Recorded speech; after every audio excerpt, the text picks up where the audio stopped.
Hello, my name is Katie Jensen and I'm the Marketing and Philanthropy Director at Haws. We are looking to help pet owners prepare should something happen that they can no longer care for their pets.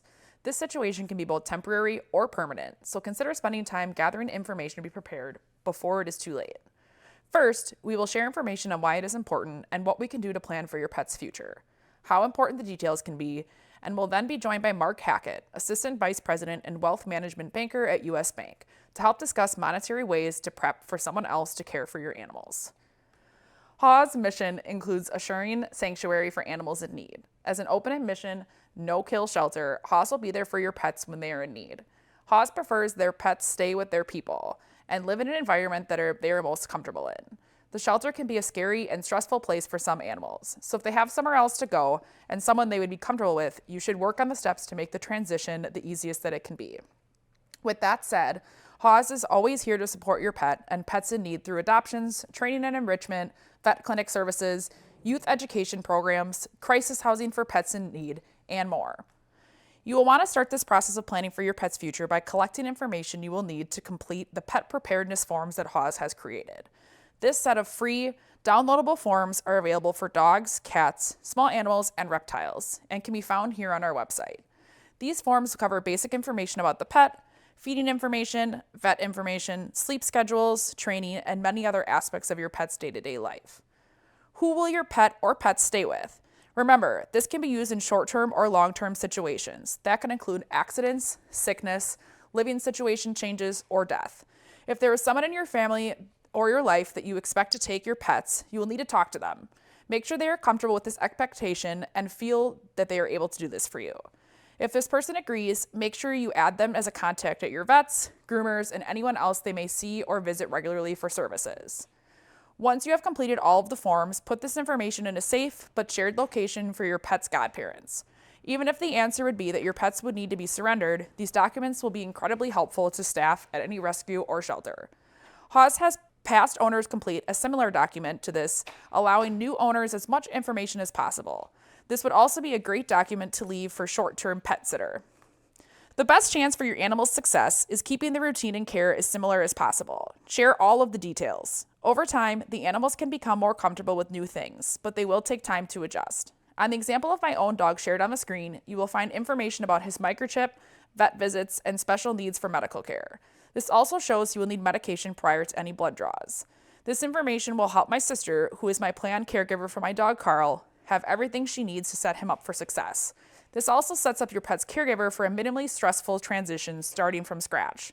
As much as my sister and I are together and talk, she wouldn't know the specific medications he needs or for what.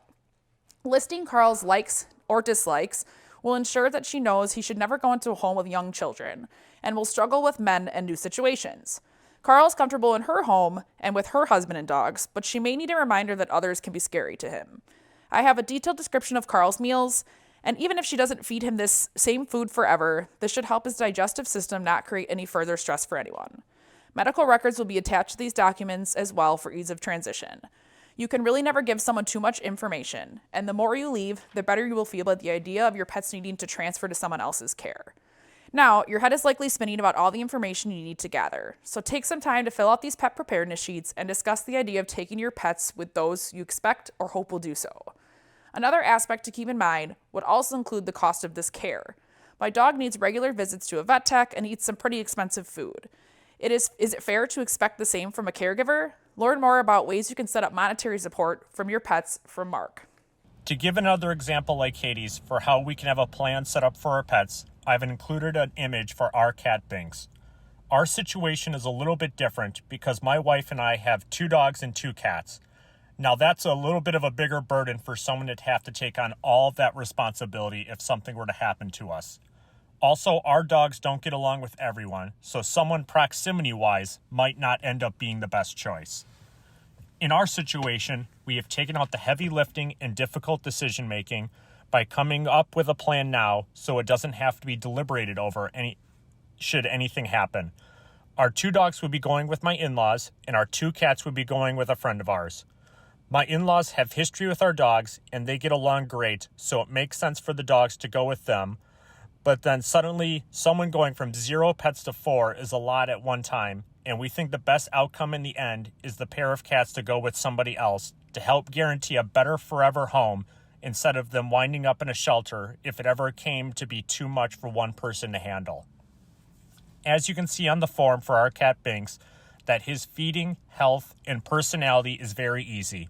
But to someone who doesn't care for him every day, this can be a stressful event with trying to figure out feeding routines and deciding if his behavior is quote-unquote normal. The form answers those simple but important questions and sets him up for success in the long run. Setting up money to help cover the cost for caring for your pets after you're gone is something you can easily set up at your bank. You can open a new savings account and put as much money in the account as you think is appropriate for who will be caring for your pet after you're gone. There's no right or wrong amount. Even a few $100s can cover the cost of a few bags of food, can make this situation easier for the person caring for your pet and takes the initial financial burden off of them. For this specific savings account, you can name the person as beneficiary and only those specific funds will go to them. Since they are named as beneficiary, they won't have access to the funds until something were to happen to you. Once everything is set up at the bank, you can include the account information for them and the banker's card and where to access the account at. For this, we want to make this as easy and accessible to all pet owners. It does not cost any fees to set up, and there is no need to rewrite a trust or will to put any of this in place.